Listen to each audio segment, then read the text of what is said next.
अस्सलाम वालेकुम students, my name is Ayesha Siddiqa. Welcome to the channel. ये चैनल उन सब स्टूडेंट्स के लिए जो एकेडमीज़ अफोर्ड नहीं कर सकते या जो एकेडमी ज्वाइन करने के बाद भी सेटिस्फाइड नहीं है। बहुत टफ लगता है ये सब्जेक्ट, कैसे करें क्या करें, टाइम मैनेज नहीं होता, तो ये चैनल आप सबके लिए है। इंटर पार्ट 1 और पार्ट 2 के लेक्चर्स अपलोड होंगे series wise.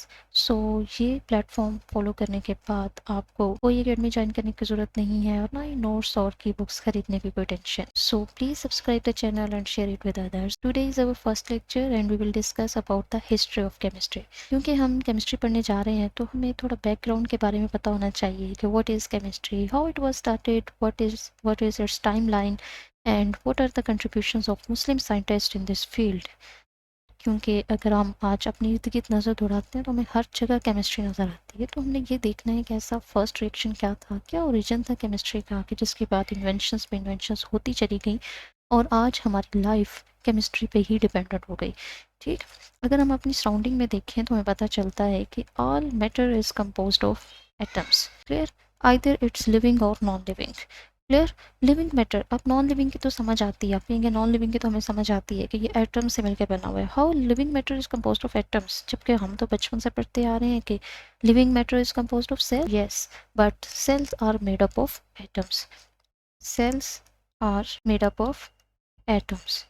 Clear, how atoms combine to form molecules. Clear, and molecules combine to form organelles, and organelles combine to form cells, and then cells are the basic unit of living organisms. इसके अलावा हम अपनी industries देखते हैं, fertiliser industry, food industry, flavouring industry, cosmetic industry, textile industry, pharmaceutical, medicinal chemistry, plastic industry, ceramic industry, हर जगह हमें chemical reactions नज़र आते हैं। इवन हमारी blood production, food digestion, muscle movement. Can we define chemistry? Chemistry is actually the branch of science that deals with the properties, composition, and structure of elements and compounds, their chemical interactions and energy changes during the process. Let's suppose हमारे पास water की example है, how water is composed. Clear, तो water is composed of hydrogen and oxygen. तो हम chemistry में क्या देखते हैं कि इसकी प्रॉपर्टीज़, कंपोजिशन और स्ट्रक्चर क्या है एलिमेंट्स की। तो हम हाइड्रोजन की प्रॉपर्टीज़ देखते हैं तो इट्स इनफ्लेमेबल सब्सटेंस। हम ऑक्सीजन की देखते हैं तो ये हेल्प्स इन बर्निंग में हेल्प करता है। ठीक है, जलने के अमल में ऑक्सीजन हेल्प करता है।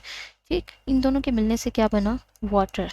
अब हमने देखना है कि क्या जो वाटर की प्रॉपर्टीज़ हैं वो इसके कॉन्स्टिट्यूएंट एलिमेंट से सिमिलर हैं या डिफरेंट है। तो हमें पता चलता है कि वाटर की प्रॉपर्टीज़ हाइड्रोजन और ऑक्सीजन की प्रॉपर्टीज़ से टोटली डिफरेंट होती हैं, क्योंकि वाटर तो आपको बुझाता है, जबकि हाइड्रोजन और ऑक्सीजन दोनों ही जलने के अमल में हेल्प करते हैं। हम ये देखेंगे कि इसके अंदर क्या केमिकल इंट्रैक्शन हुई, एनर्जी चेंजिंग्स क्या हुई कि ये टोटली डिफरेंट बन गया। क्लियर, तो ये हम केमिस्ट्री के अंदर पढ़ते हैं। देन आते हैं history of the word chemistry. Chemistry word कैसे डिराइव हुआ? Word was derived from the Latin word alchemy, and alchemy was derived from the Arabic word अल्कीमिया। ठीक है, और इसका मीनिंग है the art of transformation, and it was derived from the Egypt word खेम और कीमिया। इसका मतलब कि केमिस्ट्री का ओरिजिन मिस्र है। ठीक, ये इजिप्ट वर्ड खेम और कीमिया से अल्कीमिया, देन अल्कीमिया से अल्केमी, एंड अल्केमी से केमिस्ट्री। क्लियर, जो केमिस्ट्री का ओल्ड वर्जन है उसको अल्केमी ही कहा जाता था। टिल 17th सेंचुरी अल्केमी ही के नाम से बुक्स लिखी जाती थी और पढ़ाया जाता था। क्लियर, देन आता है टाइमलाइन ऑफ केमिस्ट्री। इसकी हिस्ट्री को समझने के लिए हम इसको 4 टाइमलाइंस में डिवाइड करते हैं, early era, Greek period, Islamic era, phlogiston era and modern era. ठीक, इनको हम 1 बाय 1 डिस्कस कर लेते हैं। Number 1 is early era of chemistry, that is from 3500 to 600 BC। इस इरा के अंदर जो है वो कोई प्रैक्टिकल इरा नहीं है, इसके अंदर कोई एक्सपेरिमेंट परफॉर्म नहीं किया गया, लेकिन इन लोगों ने अपनी लाइफ लिविंग स्टैंडर्ड को बेहतर करने के लिए जो एडॉप्टेशंस की, ठीक है, उन्होंने आगे फिर केमिस्ट्री की बुनियाद रखी। जैसा कि फ़र्स्ट ऑफ ऑल केमिस्ट्री के अंदर जो फर्स्ट इन्वेंशन है वो फायर है। फायर ही जो है वो रिकॉर्डेड इन्वेंशन है फर्स्ट केमिस्ट्री के फील्ड में, और फायर की इन्वेंशन एक्सीडेंटली हुई। ठीक है, आपको पता है, आपने सुना होगा कि पत्थरों के रगड़ने से आग प्रोड्यूस हुई। इससे पहले इंसान जंगलों में रहते थे और कच्चा गोश्त खाते थे, कोई पकाने का, खुराक को कोई कंसेप्ट नहीं था। क्लियर, लेकिन जैसे ही आग प्रोड्यूस होगी एक्सीडेंटली तो उन्होंने कहा कि ये तो एक मिस्टिकल फोर्स है, जादू हो गया। क्लियर, जो कि हमारे खानों को पका देता है, हमारा पानी भी बॉयल कर देता है, हमारी मेटल्स को साफ़ कर देता है। उन्होंने इस पे ज़्यादा सोचा नहीं। हाँ, उन्होंने ये ज़रूर कहा कि हमारे काम आसान हो गए इस जादू से, ठीक। और फायर की इन्वेंशन के बाद फिर उन्होंने मेटल्स को एक्सट्रैक्ट करना स्टार्ट कर दिया ओर्स से, क्योंकि खुदाई किया करते थे ज़मीन के, और उस टाइम उससे जो ओर्स निकलती थी उनको फिर हीट करके उनसे मेटल्स को एक्सट्रैक्ट करते थे, ठीक है। उसके अलावा मेटल्स की प्योरीफिकेशन में भी फायर यूज़ होती थी। बर्तन बनाना, मिट्टी के बर्तन बनाना वो जानते थे, और उसके ऊपर फिर डिज़ाइन भी किया करते थे। देन पेंटिंग ऑन वॉल्स, क्योंकि शिकार करते थे और ब्लड के अंदर कुछ लिक्विड्स को मिक्स करते और उससे दीवारों पे पेंटिंग बनाया करते थे। इसके अलावा फर्मेंटेशन से भी फेमिलियर थे, शराब बनाया करते थे। इसके अलावा उन्होंने मेडिसिन्स के लिए प्लांट से कुछ केमिकल्स को भी एक्सट्रैक्ट करना सीख लिया था, और जो खुशबूदार प्लांट्स होते थे उनसे वर्कियात निकाल के उनको परफ्यूम के तौर पे यूज़ किया करते थे, ठीक। इंसानी जहन है ना, ठीक है, अडॉप्टेशंस आती रहती हैं इसके अंदर, तो उन्होंने भी अपने लिविंग स्टैंडर्ड को बेटर करने के लिए अपने तौर पे बहुत कोशिशें की, ठीक। इसके अलावा उन्होंने मेटल्स के अलावा, बाकी मेटल्स के अलावा उन्होंने गोल्ड को भी एक्सट्रैक्ट कर लिया था, और सिर्फ एक्सट्रैक्ट नहीं किया था बल्कि उनको पता था कि gold is a precious metal, ठीक। इसके अलावा वो फैट से सोप बनाना भी जानते थे, और ये फैट से जो सोप बनाना है ये इतना पुराना प्रोसेस है और ये आज तक चलता आ रहा है, क्लियर। इसके अलावा ये ग्लास बनाना, अलॉयज़ बनाना भी वो जानते थे। अलॉयज़ बनाना कैसे हुआ कि क्योंकि उनको पता था कि जब हम लोहे से या लोहे या कॉपर वगैरह से जब हम अपनी हथियार बनाते हैं तो वो इतने अच्छे नहीं बनते, लोहे को जंग लग जाता है, ख़राब हो जाते हैं, लेकिन जब हम गोल्ड से बनाते हैं तो बहुत अच्छे रहते हैं, ख़राब नहीं होते। तो क्यों ना हम अपनी बाकी मेटल्स को भी गोल्ड के अंदर कन्वर्ट कर लें, ठीक। तो फिर उन्होंने क्या किया कि जो भी उनके पास उस टाइम अवेलेबल मेटल्स थी, कॉपर, जिंक, आयरन वगैरह, उनको वो मिक्स करते, और कुछ ही दो मेटल्स को मिक्स करते, अलाई बनाते, और फिर उसकी प्रॉपर्टीज़ को कंपेयर करते गोल्ड के साथ कि आया इसकी प्रॉपर्टीज़ इसके साथ मैच होती हैं या नहीं। तो उनको पता चलता कि नहीं, ये गोल्ड तो नहीं बना। इसी तरह से उन्होंने करते करते ब्रोंज़ बना लिया, जिसको हम कांसी भी कहते हैं। और ब्रोंज़ बनता है टिन और कॉपर के मिक्स करने से, टिन प्लस कॉपर, ठीक। और जब उन्होंने ब्रॉन्ज़ बनाया तो उन्होंने देखा कि इसकी प्रॉपर्टीज़ लोहे की निस्बत बहुत बेहतर हैं, ठीक। तो फिर उन्होंने अपने जो वेपन्स थे वो ब्रॉन्ज़ से बनाना स्टार्ट कर दिए। इसके अलावा उन्होंने अपनी कन्वीनियंस के लिए, क्योंकि मेटलर्जी उस टाइम आम थी, तो हाइड्रोलिक पावर ट्रिप हैमर्स और डबल एक्टिंग पिस्टन बेलोस भी बना लिए थे, सही। अब इस तरह के अंदर कोई ऑब्जर्वेशन नहीं की गई, ये लोगों ने अपनी ज़िंदगी को आसान तो कर लिया, बट कभी ये नहीं सोचा कि इनके पीछे प्रिंसिपल क्या इन्वॉल्व हैं। वो नहीं जानते थे कि क्या केमिस्ट्री इन्वॉल्व है, क्या होता है ऐसा कि ये सारे काम हो जाते हैं। बस उनके काम आसान होते गए और वो करते चले गए, फिर नेक्स्ट आता है ग्रीक पीरियड। ये यूनानी फिलासफर्स का दौर है, फिलोसफिकल पीरियड भी इसको कहा जाता है।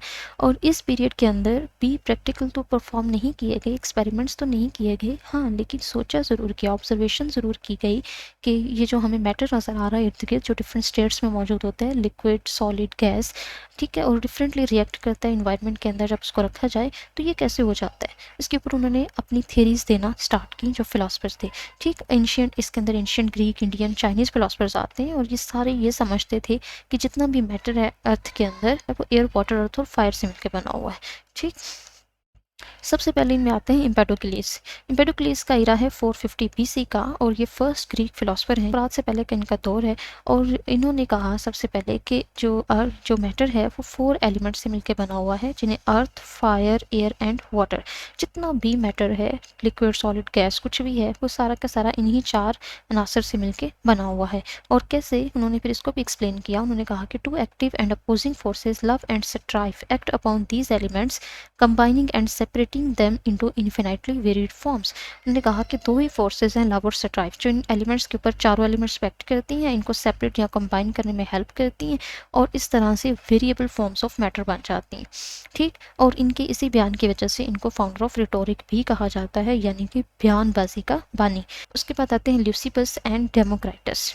डेमोक्राइटस का एरिया है 5th सेंचुरी बीसी, और इन दोनों ने ही आइडिया ऑफ एटोमोस दिया। ल्यूसिपस और डेमोक्राइटस दोनों ने आइडिया ऑफ एटोमोस दिया, ठीक है, जिसको हम आज एटम कहते हैं, उस टाइम इसको एटोमोस कहा जाता था।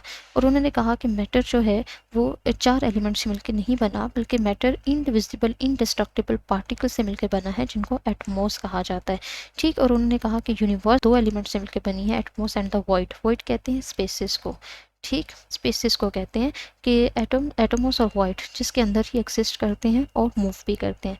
ठीक, और इसके अलावा इन्होंने डेमोक्राइटस ने अपनी एटॉमिक थ्योरी भी दी। इन्होंने कहा कि तमाम मैटर इंडिविजिबल पार्टिकल्स पे कंसिस्ट करता है जो कि इंडिस्ट्रक्टिबल होते हैं, सॉलिड होते हैं, होमोजीनियस होते हैं और इनकी डिफरेंट साइजेस, शेप्स, मास और पोजीशंस होती हैं। ठीक, जैसा कि सॉलिड्स, उन्होंने कहा कि सॉलिड्स जो है वो स्मॉल पॉइंटी एटम से मिलकर बने हुए हैं, लिक्विड लार्ज राउंड एटम से, और ऑयल्स होते हैं वो वेरी फाइन स्मॉल एटम से मिलकर बने हुए हैं जो कि एक दूसरे के ऊपर स्लिप भी कर सकते हैं। यानी उस दौर के अंदर डेमोक्राइटस ने एटॉमिक थ्योरी दी जब कोई एक्सपेरिमेंट का कंसेप्ट नहीं था। उस टाइम भी उनको पता था कि मैटर जो है वो एक छोटे से छोटे पार्टिकल से मिलकर बना हुआ है जिसको हम डिवाइड नहीं कर सकते। और इनकी इसी एटॉमिक थ्योरी को, एटम के कंसेप्ट को हमारी बुक्स के अंदर आज भी कोट किया जाता है। वो तो हमें बाद में पता चला कि एटम को हम फर्दर डिवाइड कर सकते हैं, लेकिन उस टाइम के अकॉर्डिंग अगर देखें तो ये इनकी बहुत बड़ी अचीवमेंट थी। उसके बाद आता है प्लाटो का दौर, जिन्हें हम अफलातून भी कहते हैं। ये बहुत बड़े ग्रीक फिलोसफर्स थे और इन्होंने कहा कि इन्होंने भी 4 एलिमेंट थ्योरी ही दी, उसी पे ये बिलीव करते थे। और उन्होंने कहा कि जो एटम्स होते हैं वो मैथमेटिकल फॉर्म के अंदर ब्रेक होते हैं जिसकी वजह से डिफरेंट चीज़ें वजूद में आती हैं।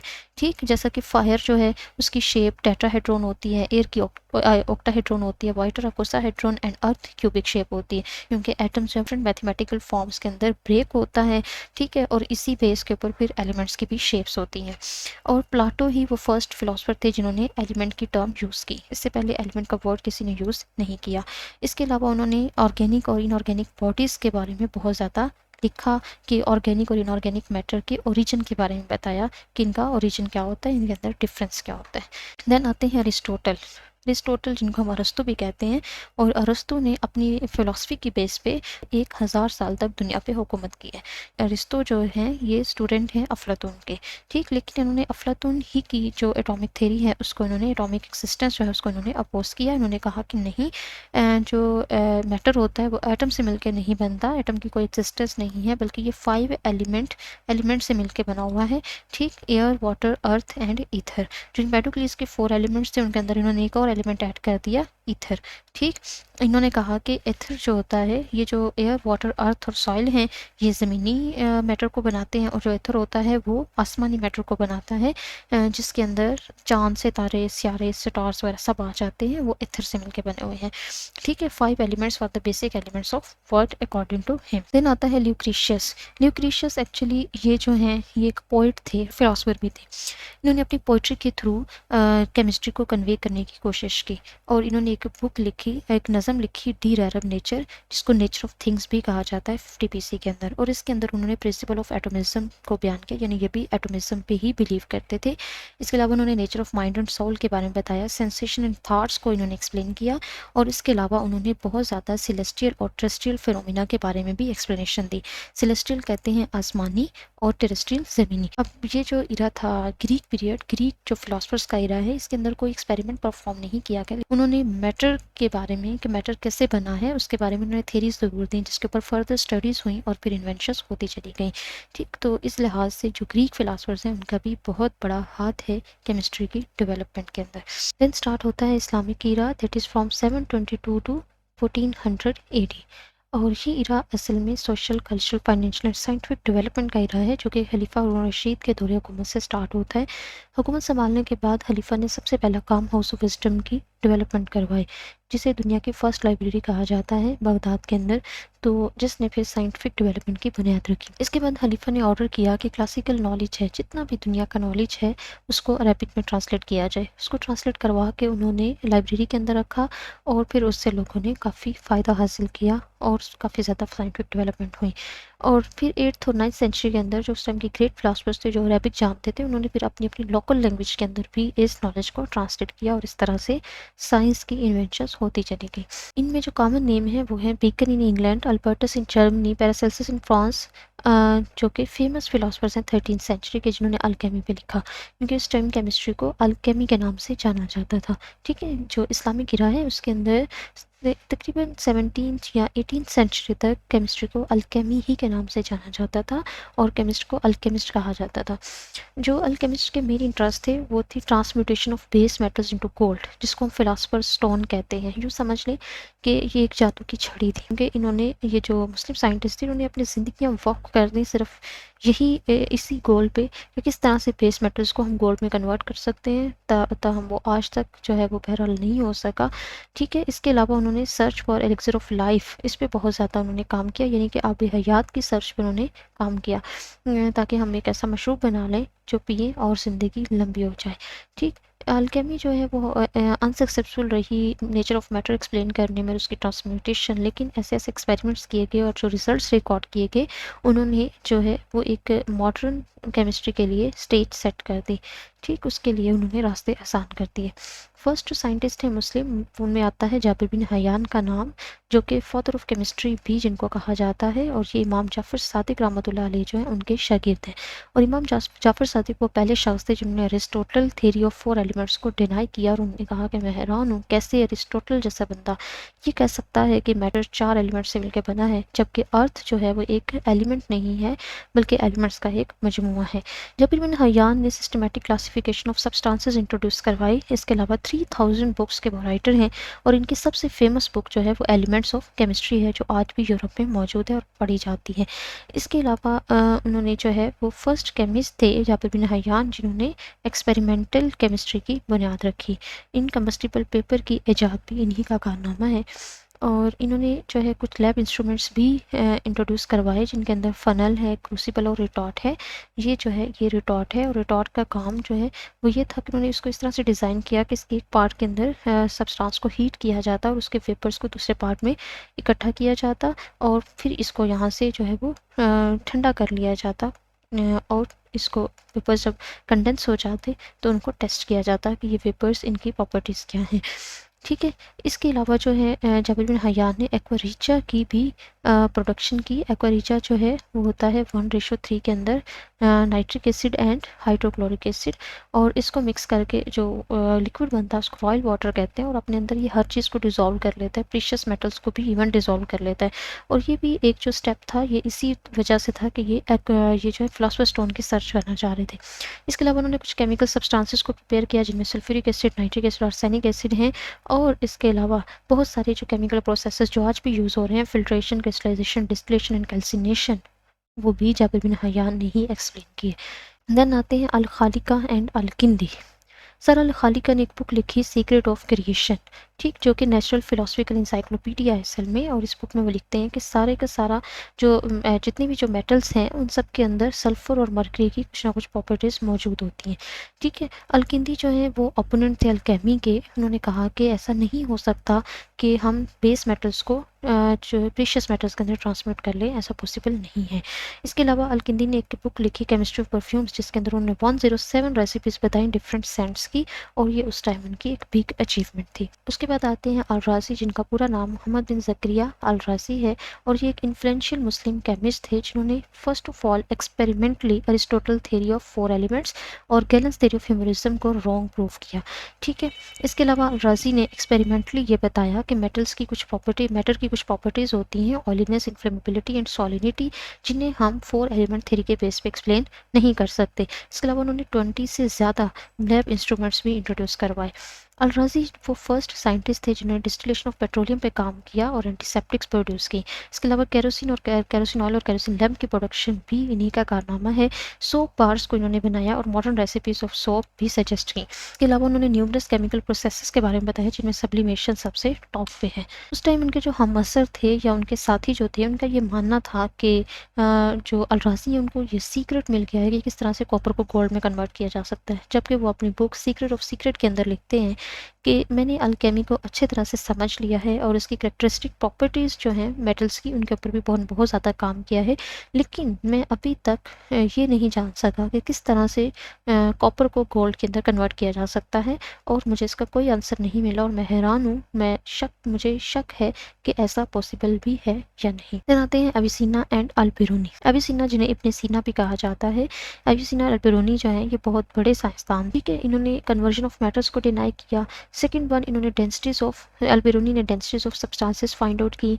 एविसीना की ग्रेट कंट्रीब्यूशंस हैं मेडिकल की फील्ड के अंदर। इन्होंने 2 बुक्स लिखी, canon of medical science and the book of healing means. जो कि बहुत ज़्यादा इन्होंने जो है वो धूम मचाई मेडिकल की फील्ड के अंदर। इसके अलावा उन्होंने मिनरल्स, मेटल्स, पॉइजन्स, डाइज और पिगमेंट्स के ऊपर भी काम किया। एविसिना ने production time and shelf life introduce करवाई फार्मास्यूटिकल साइंस के अंदर, जिसको हम आज एक्सपायरी डेट कहते हैं। इसके अलावा स्टीम डिस्टिलेशन भी एविसिना ने ही इन्वेंट की और इससे उन्होंने जो है एसेंशियल ऑयल्स प्रोड्यूस किए। इसके अलावा उन्होंने प्योरीफिकेशन ऑफ वाटर के ऊपर बहुत ज़्यादा काम किया और प्योरीफिकेशन ऑफ वाटर पे उनका काम जो है बहुत ज़्यादा सराहा भी गया उस दौर के अंदर। उसके बाद आते हैं सूडो जाबिर। इनको सूडो जाबिर इसलिए कहा जाता है कि ये एनोनिमस केमिस्ट हैं, गुमनाम साइंसदान हैं, जिन्होंने जाबिर बिन हयान के नाम से बुक्स लिखी और जाबिर बिन हयान के बुक्स को लैटिन वर्ड में ट्रांसलेट भी किया। ठीक है, इन्होंने एक बुक लिखी जो है सुमा परफेक्शनिस्ट मैजिस्ट्री, जिसके अंदर कार्बोक्सिल नेचर ऑफ मैटर को एक्सप्लेन करती है। 17th सेंचुरी तक ये केमिस्ट यूज़ करते रहे इस बुक को। इसके अलावा जाबिर ने जो है वो डिस्क्राइब की first recipe of the dyeing and artificial colouring of gemstones and pearls. ये भी इन्हीं का कारनामा है सूडो जाबिर का। जो बाकी अचीवमेंट्स है मुस्लिम साइंटिस्ट की, उनके अंदर आता है डेरिवेटिव्स एंड आर्टिफिशियल सब्सटेंसेस। बहुत सारे सब्सटेंसेस उन्होंने प्रिपेयर किए, lead oxide, red lead, tin oxide, copper acetate, copper oxide etcetera. ठीक है, इसके अलावा cinnabar, arsenic trioxide, alkali sodium hydroxide, ये सब जो है ये मुस्लिम साइंटिस्ट ने ही डिराइव किए। ठीक है, उसके बाद तकरीबन 2000 मेडिकल सब्सटेंसेस की डिस्कवरी भी जो है वो मुस्लिम साइंसदानों से ही मंसूब है। इसके अलावा फायर वर्क्स और फायर क्रैकर्स बनाने वाले भी मुस्लिम साइंसदान ही हैं। जो आज हम फायर क्रैकर्स यूज़ कर रहे हैं, इनका ओरिजिन भी मुस्लिम साइंटिस्ट है। इसके अलावा gun powder, cannon, fire proof clothing. ठीक है, फायर प्रूफ क्लॉथिंग क्लॉथ्स जो थे वो जंगों में यूज़ होते थे और ये भी इनका ही कारनामा था। Cosmetics, shampoos, perfume, soaps, rose water, coffee और सॉफ्ट ड्रिंक्स के बारे में भी हमें मुस्लिम साइंटिस्ट ही ने बताया। ठीक, उसके बाद आते हैं पैरासेल्सस। पैरासेल्सस असल में एक स्विस अल्केमिस्ट और फिजिशियन भी हैं। ठीक है, जिनके मेडिकल केमिस्ट्री के अंदर इनका बहुत ज़्यादा काम है। इनको जो है वो फार्मास्यूटिकल केमिस्ट्री के अंदर इनको मॉडर्न केमिस्ट माना जाता है और ये भी कहा जाता है कि यही पहले साइंसदान थे जिन्होंने केमिस्ट्री का वर्ड यूज़ किया। इसके अलावा उन्होंने आइट्रो केमिस्ट्री इंट्रोड्यूस करवाई, जो कि सब डिसिप्लिन है अल्केमी का, जो एक्सटेंडेड लाइफ पे काम करता है। इसके बाद इन्होंने मर्करी, लेड, आर्सेनिक, एंटीमनी और बहुत सारे दूसरे मिनरल्स जो हैं उनको भी इंट्रोड्यूस करवाया मेडिसिन के अंदर। देन आते हैं एंड्रियस लिवियस। एंड्रियस लिवियस ने एक बुक पब्लिश की अल्कीमिया, जिसको फर्स्ट टेक्स्ट बुक माना जाता है, जिसके अंदर जितनी भी डिस्कवरीज हो चुके थे उस टाइम तक उन सबको समराइज किया गया। अल्कीमिया जो है उसको 4 पार्ट्स के अंदर डिवाइड किया गया। What to have in laboratory, description of procedures, chemical analysis and transmutation. इसके अलावा उन्होंने हाइड्रोक्लोरिक एसिड, अमोनियम सल्फेट और टिन क्लोराइड को भी डिस्कवर किया। और एंड्रियस लिवियस ही वो पहले साइंसदान हैं जिन्होंने डेंजर ऑफ एल्केमी को जो है वो बयान किया और कहा कि घरों के अंदर एक्सपेरिमेंट करना कितना ज़्यादा डेंजरस हो सकता है। तो इससे बचने के लिए उन्होंने जो है वो केमिकल हाउसेस की डेवलपमेंट का आइडिया दिया, जिनको जो कि अब उनको हम लेबोरेटरीज कहते हैं, लेकिन उस टाइम उनको केमिकल हाउसेस का नाम दिया जाता था और इस तरह से काफ़ी हद तक डेंजर को भी कम किया गया। देन आते हैं Michael Sendivogius and John Baptist van Helmont. Michael Sendivogius जो हैं फर्स्ट अल्केमिस्ट थे जिन्होंने ऑक्सीजन को रिकॉग्नाइज किया एयर के अंदर। अब उनको ये तो नहीं पता था कि ऑक्सीजन है इसका नाम, लेकिन इतना पता था कि हवा के अंदर कोई ऐसी गैस मौजूद है जो कि फूड ऑफ लाइफ है, जिसकी वजह से हम जिंदा रहते हैं। ठीक है, इसके अलावा जॉन बैप्टिस्ट ने एक बुक पब्लिश की ऑर्टिस मेडिसिनी, जिसने मेडिसिनल केमिस्ट्री के अंदर उसका बहुत ज़्यादा काम है। इसके अलावा जो है इनका रॉबर्ट बॉयल के ऊपर बहुत ज़्यादा इन्फ्लुएंस था, रॉबर्ट बॉयल से बहुत इम्प्रेस थे। इसके बाद उन्होंने इस्टेब्लिश किया law of conservation of mass, उसका एक ओल्ड वर्जन। फिर आते हैं रॉबर्ट बॉयल। रॉबर्ट बॉयल जो है उनको फर्स्ट मॉडर्न केमिस्ट माना जाता है, जो मॉडर्न एक्सपेरिमेंटल साइंटिफिक मेथड है उसके बानी इनको माना जाता है। उसने बुक जो है पब्लिश की सेप्टिकल काइमिस्ट, जो कि एक डिस्टिंक्शन है बिटवीन अल्केमी एंड केमिस्ट्री। इसके अलावा वो जो है एटम्स, मॉलिक्यूल्स और केमिकल रिएक्शंस के आइडियाज भी इन्होंने एक्सप्लेन किए और एरिस्टोटल 5 एलिमेंट थ्योरी को इन्होंने रॉन्ग प्रूव किया और उन्होंने बॉयल्स ला दिया, जो कि एक्सपेरिमेंटल डिस्क्रिप्शन है बिहेवियर ऑफ गैसेस की। ये था इस्लामी पीरियड जिसके अंदर एक्सपेरिमेंट तो परफॉर्म किए गए, लेकिन इनका जो मेन गोल था वो था एलिक्सर ऑफ लाइफ और जो है वो फिलोसफर स्टोन की सर्च करना, लेकिन वैसा नहीं कर सके। ट्रांसपोर्टेशन ऑफ मेटल्स के ऊपर उन्होंने बहुत काम किया, लेकिन वो कामयाब नहीं हो सके। लेकिन अब देखें कि उन्होंने इसी कोशिशों के दौरान जो उन्होंने लैब इंस्ट्रूमेंट्स डिज़ाइन किए और इसके अलावा जो सब्सटेंसेस डिस्कवर किए और जो कुछ उन्होंने मेडिसिनल केमिस्ट्री के अंदर किया, उसने किस तरह से मॉडर्न केमिस्ट्री के लिए रास्ते आसान किए। देन आता है फ्लोजिस्टन पीरियड। फ्लोजिस्टन पीरियड एक शॉर्ट पीरियड है 18th सेंचुरी के अंदर और इसके अंदर जो इसका जो मेन गोल था वो ये था कि जो इनफ्लेमेबल सब्सटेंसेस होते हैं, जो जलते हैं जो सब्सटेंसेस, उनके अंदर कोई ऐसा मादा मौजूद होता है जो उनको जलने में हेल्प करता है, और उस मादे को उन्होंने फ्लोजिस्टन का नाम दिया और इसी वजह से इसको फ्लोजिस्टन पीरियड भी कहते हैं।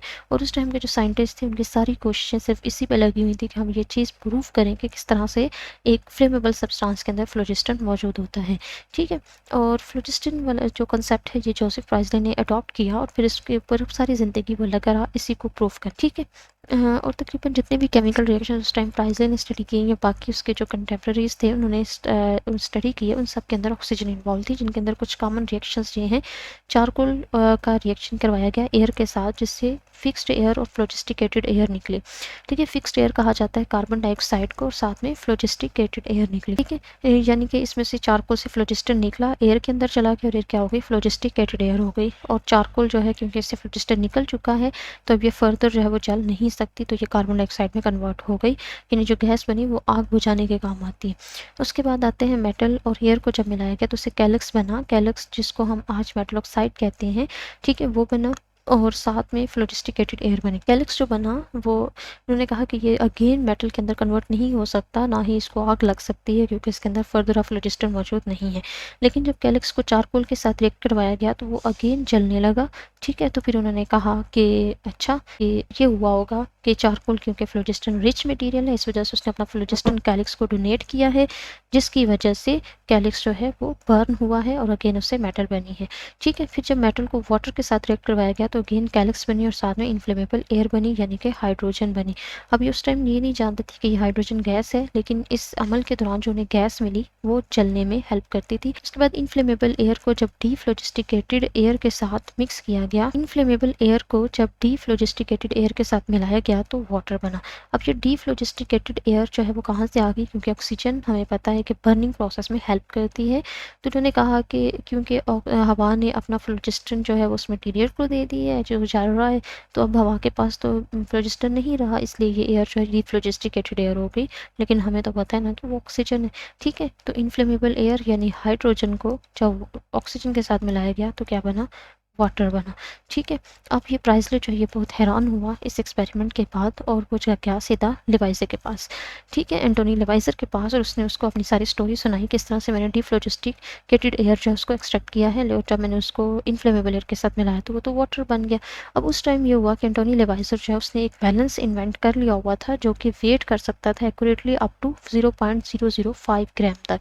ठीक है, उसने ये रिएक्शन जब अगेन करवाया इनफ्लेमेबल एयर और डीफ्लोजिस्टिकेटेड एयर का, वाटर बना, और जब उनके मैसेस को मेजर किया गया तो पता चला कि हाइड्रोजन और ऑक्सीजन का मैस इक्वल है मैस ऑफ वाटर के साथ, यानी कि ना तो कोई फ्लोजिस्टन ऐड हुआ है और ना ही रिलीज हुआ है इस प्रोसेस के अंदर। और उसके बाद उसने फिर इस चीज़ को प्रूव किया कि ऐसा कुछ भी नहीं हुआ, कोई फ्लोजिस्टन मौजूद नहीं होता, कोई फ्लोजिस्टन एग्जिस्ट नहीं करता, क्योंकि इनके मैसेज तो इक्वल रहे हैं। ठीक है, और फिर उसने जो है बाद में इन्हीं गैसेस के ऊपर एंटोनी लिवाइजर ने काम स्टार्ट किया और इस वजह से इसको मॉडर्न केमिस्ट्री का बानी कहा जाता है। और उसने ऑक्सीजन और हाइड्रोजन दोनों को रिकॉग्नाइज किया और उनको नेम दिया। ठीक है, और ये यानी इस चीज़ को जो है वो रिकॉग्नाइज तो प्राइसले ने किया है, एक्सपेरिमेंट भी उसी ने किए, लेकिन एंटोनी लेवाइजर ने क्योंकि इसको नेम दिया और इसको मेजर किया, बाकायदा एक्सपेरिमेंटली प्रूव किया, तो ठीक है, इस वजह से इसको मॉडर्न केमिस्ट्री का बानी कहा जाता है। उसके बाद इसने जो है एंटोनी लेवाइजर का ये कारनामा है कि उन्होंने क्वालिटेटिव से क्वांटिटेटिव केमिस्ट्री को क्वालिटेटिव से क्वांटिटेटिव में चेंज किया। इसके अलावा उन्होंने मैट्रिक्स सिस्टम कंस्ट्रक्ट किया और first extended list of elements दी। 1787 में जैक्बस चार्ल्स आते हैं जिन्होंने चार्ल्स लॉ दिया about the behaviour of gases. 1797 में जोसेफ प्राउट ने लॉ ऑफ डेफिनेट प्रोपोर्शंस दिया। ठीक, 1800 के अंदर अलेक्जेंडर वोल्टा आते हैं जिन्होंने केमिकल पैटर्न इन्वेंट करके इलेक्ट्रोकेमिस्ट्री की बुनियाद रख दी। 1803 में जॉन डाल्टन ने एटॉमिक थ्योरी दी। 1805 में जोसेफ लॉयस ने डिस्कवर किए बहुत सारे chemical and physical properties of air and other gases जिनके अंदर एक्सपेरिमेंटल प्रूफ्स हैं बॉयज लॉ और चार्ल्स लॉ के। इसके अलावा उन्होंने रिलेशनशिप भी एक्सप्लेन किया between densities and composition of gases. Then आते हैं 1808 के अंदर जे बर्जीलियस जिन्होंने सिंबल्स एंड नोटेशंस दिए एलिमेंट्स को, जितने भी एलिमेंट्स उस टाइम तक डिस्कवर हुए थे उनको सिंबल्स दिए, और इसके अलावा उन्होंने concept of relative atomic weight भी दिया। 1811 के अंदर ए एवोगैड्रो ने अपना लॉ दिया जिसको एवोगैड्रोस लॉ कहा जाता है, जिसके मुताबिक equal mass of all substances contain equal number of particles, that is जैसा कि 1 मोल जो है वो कंटेन करता है 6.022 इंटू 10⁻23 पार्टिकल्स। ठीक हो गया। उसके बाद आते हैं 1827 के अंदर विलियम प्राउट, जिन्होंने बायो एलिमेंट्स को क्लासीफाई किया कार्बोहाइड्रेट्स, लिपिड्स एंड प्रोटीन्स के अंदर। 1828 के अंदर फ्रेडरिक वोलर ने लेबोरेटरी के अंदर यूरिया प्रिपेयर करके वाइटल थ्योरी को रॉन्ग प्रूव कर दिया, जो कि सदियों से चलती आ रही थी कि हम ऑर्गेनिक मैटर को लेबोरेटरी में प्रिपेयर नहीं कर सकते, लेकिन फ्रेडरिक वोलर ने यूरिया प्रिपेयर करके ये बता दिया कि हम ऑर्गेनिक कंपाउंड्स को लेबोरेटरी में प्रिपेयर कर सकते हैं, और इसके बाद बहुत सारे ऑर्गेनिक कंपाउंड्स को लेबोरेटरी के अंदर प्रिपेयर किया गया। 1832 में जस्टिस वॉन लिपिक आते हैं, जिन्होंने फंडामेंटल ग्रुप्स को एक्सप्लेन किया और इसके अलावा रेडिकल्स की एक्सप्लेनेशन दी ऑर्गेनिक केमिस्ट्री के अंदर। ठीक। 1848 में लॉर्ड केल्विन ने एब्सोल्यूट ज़ीरो दिया, जिसके अकॉर्डिंग एब्सोल्यूट ज़ीरो वो टेम्परेचर है जिस पे मॉलिक्यूलर मोशन सीज हो जाती है, कोई मॉलिक्यूल उस पर मूव नहीं कर सकता। 1849 में लॉइस पास्चर ने स्टीरियो केमिस्ट्री की बुनियाद रखी ऑप्टिकल रोटेशन की नेचर को एक्सप्लेन करके। इसके अलावा 1852 में अगस्त बियर ने बियर्स लॉ दिया और इस तरह से स्टीरियो फोटोमेट्री की बुनियाद रखी। 1859 में रॉबर्ट बेंसन और किर्चॉफ आए, जिन्होंने स्पेक्ट्रोस्कोपी पे बहुत ज़्यादा काम किया और केमिकल एनालिसिस की, जिसके थ्रू उन्होंने सीजियम और रुबिडियम को प्रिपेयर किया। और सीजियम और रुबिडियम की डिस्कवरी के बाद दूसरे जो वर्कर्स हैं उन्होंने इन्हीं तकनीक को यूज़ करके इंडियम, थैलियम और हीलियम को डिस्कवर कर लिया। 1862 में अलेक्जेंडर इमाइल आते हैं, जिन्होंने पीरियोडिक टेबल का 3D वर्जन दिया and this was the first version of periodic table. Then 1864 में जॉन न्यूलैंड आते हैं, जिन्होंने लॉ ऑफ ऑक्टेव्स दिया। ठीक। और 1869 में मेंडलीव्स ने फिर पीरियोडिक टेबल पब्लिश किया, जो कि एटॉमिक वेट पे बेस करता था, और इसी पीरियोडिक टेबल को फिर मॉडर्न पीरियोडिक टेबल में चेंज किया गया, जिसकी बेस एटॉमिक नंबर है। देन 1876 में G.W. गिब्स आते हैं, जिन्होंने एक बुक पब्लिश की इक्विलिब्रियम ऑफ हेट्रोजीनियस सब्सटेंसेस, जो कि उनका वर्क है थर्मोडाइनमिक्स के ऊपर और फिजिकल केमिस्ट्री के ऊपर। ठीक हो गया। 1877 में बोल्ट्जमैन आते हैं, जिन्होंने स्टेटिस्टिकल डेरिवेशन दी बहुत से इंपॉर्टेंट फिजिकल और केमिकल कंसेप्ट्स की, जिनके अंदर एंट्रोपी और डिस्ट्रीब्यूशन ऑफ मॉलिक्यूलर वेलोसिटीज़ काबिल जिक्र हैं।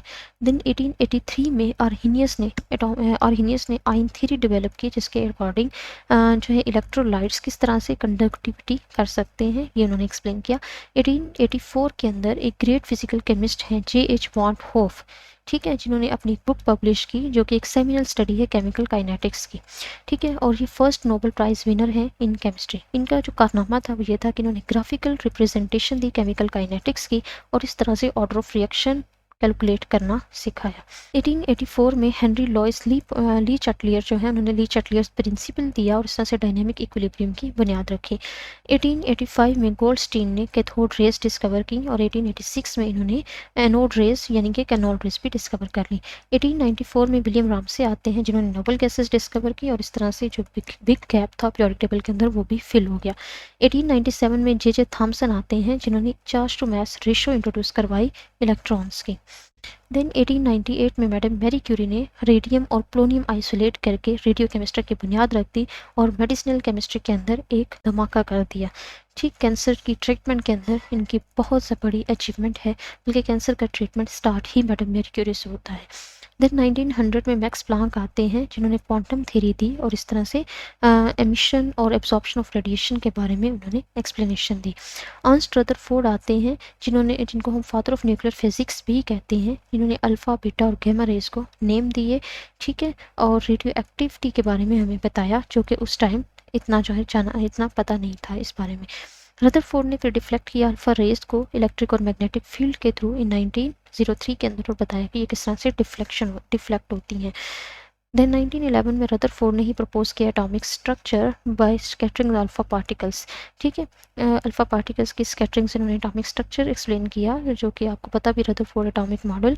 और उसके बाद नील्स बोहर आते हैं, जो कि एक डेनिश केमिस्ट है, उन्होंने इंट्रोड्यूस करवाया क्वांटम मैकेनिक्स का कंसेप्ट, और इस तरह से उन्होंने एटॉमिक स्ट्रक्चर को एक बहुत ही क्लियर वे में, बहुत ही मॉडर्न वे में एक्सप्लेन किया, और इसको बोहर एटॉमिक मॉडल भी कहा जाता है। 1926 में ऑस्ट्रियन थ्योरेटिकल फिजिक्स आते हैं अरविंद श्रोडिंगर, जिन्होंने श्रोडिंगर वेव इक्वेशन दी और इलेक्ट्रॉन्स के मूवमेंट के बारे में बताया एटम के अंदर। देन चैडविक आते हैं, जिन्होंने न्यूट्रॉन्स डिस्कवर किए 1932 में। 1934 में आयरीन क्यूरी और फ्रेडरिक क्यूरी जो है इन्होंने डिस्कवर किए कुछ आर्टिफिशियल रेडियोएक्टिव सब्सटेंसेस लैब के अंदर। ठीक है, देन 1953 में जेम्स वॉटसन और फ्रांसिस क्रिक ने जो है वो हेलिकल स्ट्रक्चर ऑफ डीएनए दिया by X ray diffraction pattern. इस तरह से उन्होंने जो है वो बायोकेमिस्ट्री के अंदर एक नई सर्च की बुनियाद रख दी। ठीक है, 1964 के अंदर रिचर्ड आर अर्न्स्ट ने जो है वो एक्सपेरिमेंट्स परफॉर्म किए, जिनके थ्रू हमें जो है वो फोरियर ट्रांसफॉर्म एनएमआर की जो है वो तकनीक के बारे में पता चला। और इन्होंने फिर जो है वो मैग्नेटिक रेजोनेंस इमेजिंग की राहें आसान कर दी, जो कि आज हमारे हॉस्पिटल्स के अंदर, हमारी मेडिसिनल केमिस्ट्री के अंदर बहुत ज़्यादा यूज़ हो रहे हैं, रेडियो केमिस्ट्री के अंदर। उसके बाद इन शॉर्ट अगर हम देखें तो एक लंबी लिस्ट है इन्वेंशंस की। अगर हम इन्वेंशंस को, डिस्कवरीज को एक्सप्लेन करने बैठे लेकिन हम एक्सप्लेन नहीं कर सकें, तो सिंपल ये कि आज केमिस्ट्री ने हमारी लाइफ के अंदर धूमें मचा दी। हर तरफ हमारी लाइफ नहीं रही अगर केमिस्ट्री ना हो। ठीक, हमारी लाइफ को आसान करने में, इसको इजी बनाने में और प्रोलॉन्ग करने में केमिस्ट्री का बहुत ज़्यादा हाथ। ये था हमारा आज का lecture. So thank you so much.